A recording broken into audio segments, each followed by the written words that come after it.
Welcome to ECO202 Study Session 1. Distinction between microeconomics and macroeconomics. Introduction.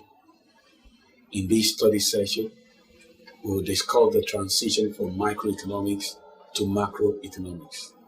Hence, we highlight the differences between micro and macroeconomics. Learning outcomes. When you have studied this session, you should be able to 1. Point out the distinctions between the two aspects of economics. 2. Highlight the goals of macroeconomics. 3. Highlight why macroeconomists sometimes disagree. Relationship and differences between microeconomics and macroeconomics. In microeconomics, the focus of analysis is the individual. In other words, microeconomics is concerned with the study of economic behaviors of individual agents in the economy. In macroeconomics, however, the focus shifts to the aggregate. The focal point then becomes the economy as a whole and not individual parts of it. In reality, there is a thin dividing line between micro and macroeconomics. However, it is still possible to show some differences between the two. These differences include 1. Microeconomics offers a detailed treatment of one aspect of the economic system, but ignores its interaction with the rest of the economy. On the other hand, macroeconomics looks at the interdependency between all sectors of the economy for policy analysis. Number 2, why in microeconomics we are concerned with optimization, decision, households, and firms. In macroeconomics, we are more concerned with general national issues such as total employment, money and banking, aggregate national output, the general price level, etc. Number 3, in terms of output, microeconomics deals with total output in each market, while macroeconomics is interested in the aggregate output in the economy. Number 4, macroeconomics focuses on the growth of the total economy, while microeconomics takes a more disaggregated approach by looking at changes in output in the individual market. Number 5, in microeconomics, the study of equilibrium conditions are analyzed at a particular period, but it does not explain the time element. Therefore, microeconomics is considered as a static analysis. On the other hand, macroeconomics is based on the time lag, rates of change, and past and expected values of the variables. This rough division between micro and macroeconomics is not rigid, for the parts affect the whole and the whole affects the part. Just as we noted earlier, there is a very strong interdependency between micro and macroeconomics. Presently, the branch of economics called general equilibrium theory seeks to bring together the two aspects of economics. Interestingly also, because macroeconomics focuses more on the economy as a whole, it receives greater attention from people since its subject matter affects their lives directly or indirectly. For example, high inflationary rate, unemployment rate, recessions in the economy, balance of payment problems, etc. Dependency of microeconomic theories on macroeconomics. Take for instance, when aggregate demand rises during a period of prosperity, the demand for individual products also rises. If this increase in demand is due to the reduction in the rate of interest, the demand for different types of capital goods will go up. This will lead to an increase in the demand for the particular type of labor needed for the capital goods industry. If the supply of such labor is less elastic, its wage rate will rise. The rise in wage rate is made possible by increase in profits as a consequence of increased demand for capital goods. Thus, a macroeconomic change brings about changes in the values of microeconomic variables, in the demand for particular goods, in the wage rate of particular industries, in the profit of particular firms and industries, and in the employment position of different groups of workers. Dependence of macroeconomic theory on microeconomics. On the other hand, macroeconomic theory is also dependent on the microeconomic analysis. The total is made up of the parts. National income is the sum of the incomes of individuals, households, firms, and industries. Total savings, total investment, and total consumption are the result of the savings, investment, and consumption decisions of individual industries, firms, households, and persons. The general price level is the average of all prices of individual groups and services. Similarly, the output of the economy is the sum of the output of all individual producing units. Thus, the aggregate and the average that are studied in macroeconomics are nothing but aggregates and averages of the individual quantities which are studied in microeconomics. Macroeconomic goals and performances. There are certain goals which every economy desires to achieve. These are 1. High levels of employment and production. 2. Stable prices. 3. Economic growth. And 4. Equity in distribution of income. Employment and production. As earlier noted, high levels of employment and production is a goal of macroeconomics.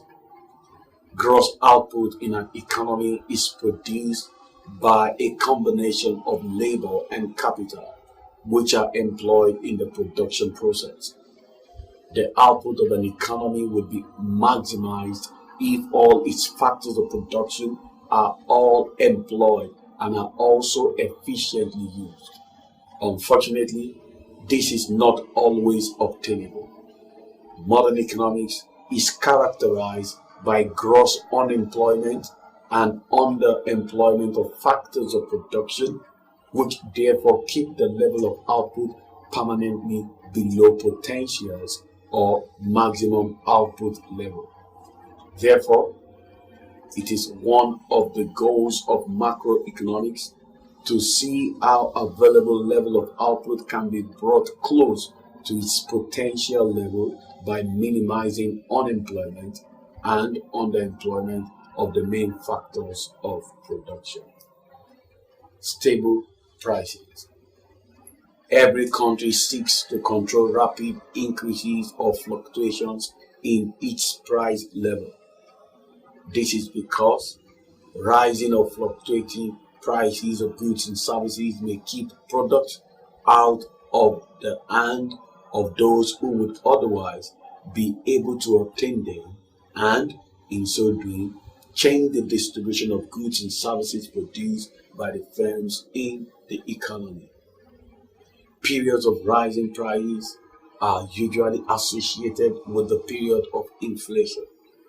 Inflation occurs when there is a general increase in the price level. As we shall see later, inflation produces many negative effects and only little positive effect on the economy. For instance, it reduces the purchasing power of those on fixed incomes like the pensioners. Additionally, inflation may also reduce levels of savings in the economy since much money will now be required by households to make their basic purchases. However, despite the debilitating effect of inflation, many countries have found it difficult to control the rapid rate of inflation in their domestic economies. Economic growth. This is the third macroeconomic goal. Economic growth refers to increases in the real output level. However, a major limitation of this growth is that it only recognizes changes in output level but neglects other welfare indicators like literacy level, life expectancy level, leisure, poverty level, etc. In addition, it ignores the ever-increasing pollution and other social costs that may be associated with increasing output levels. Despite its limitations, economic growth is still commonly accepted to reflect welfare levels, and every country desires a marked increase in our economic growth rate. Distribution of income. This is another area which has increasingly crept into the realms of macroeconomics. It is now a stated macroeconomic objective of every country to promote equity in distribution of income, which is associated with increasing rate of economic growth. Causes of divergent views by macroeconomists. From the foregoing, it is clear that macroeconomics is the result of a sustained process of construction of an interaction between ideas and events. What macroeconomists believe today is the result of an evolutionary process in which they have eliminated those ideas that failed and kept those that appear to explain reality well. This does not mean that macroeconomics today is right. Surely, new events will lead macroeconomists to questions some of their thinking. Some may even lead to radical rethinking. Nor does it imply that the lessons of history and the interactive process between ideas and events are so strong that all macroeconomists agree on everything. They disagree on many issues, although often less so than is commonly perceived. When they disagree, they do so for two very different reasons.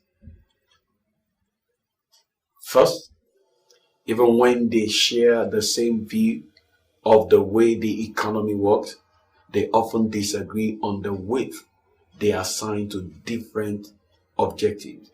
Some economists are willing to reduce income inequality even if some of the means needed to achieve it is more important. Some economists put more weight on fighting high unemployment than on fighting inflation because they see unemployment as a major social ill. Others put more weight on fighting inflation, which they see as more dangerous to society. Often, lines of disagreement run along political lines. For instance, in the United States, Democrats and economists with democratic leaning usually care more about income inequality and unemployment. Republicans and economists with Republican leanings usually care more about growth and fighting inflation, which they see as more dangerous to society. The measures that both groups recommend differ accordingly, as long as people have different values, these disagreements will remain. Second, reality often does not speak strongly enough to make all economists agree. In contrast to researchers in most other applied sciences, economists cannot do controlled experiments. For instance, when an engineer wants to find out how the temperature affects the conductivity of a material, he builds an experiment in which he changes the temperature, making sure that everything else remains the same, and looks at the change in conductivity. But macroeconomists who want to find out, for example, how changes in money supply affect aggregate activities cannot perform such controlled experiments. They can only make the whole stop while they ask the central bank of a country to change the money supply. Or can they? Typically, changes in money supply coincide with the myriad other events ranging from changes in tax legislation to strike to unusual weather and so on. Thus, to isolate the effect of the change in the money supply on output, economists must, when they look at their data, control the other variables that move at the same time. This is difficult enough, and it is because of this difficulty that different economists looking at the same episode can reach different conclusions. Looking at the same episode, one economist may see a strong effect of money on activities, while another sees a weak effect. The availability and the study of more and more episodes and the use of better and better techniques to examine the data narrow such differences of opinion over time. For example, there is a large agreement about the effect of money on economic activities, if not about the specific channels through which these effects take place. But disagreements do and will still remain. Summary. In this study session, why microeconomics is concerned with economic behaviors of individual agents in the economy, macroeconomics is more concerned with the total of the economy and therefore addresses such national issues as unemployment, economic growth, etc. Dependence of the two theories, microeconomics and macroeconomics, on each other was also brought to the fore by noting that the total is made up of the parts.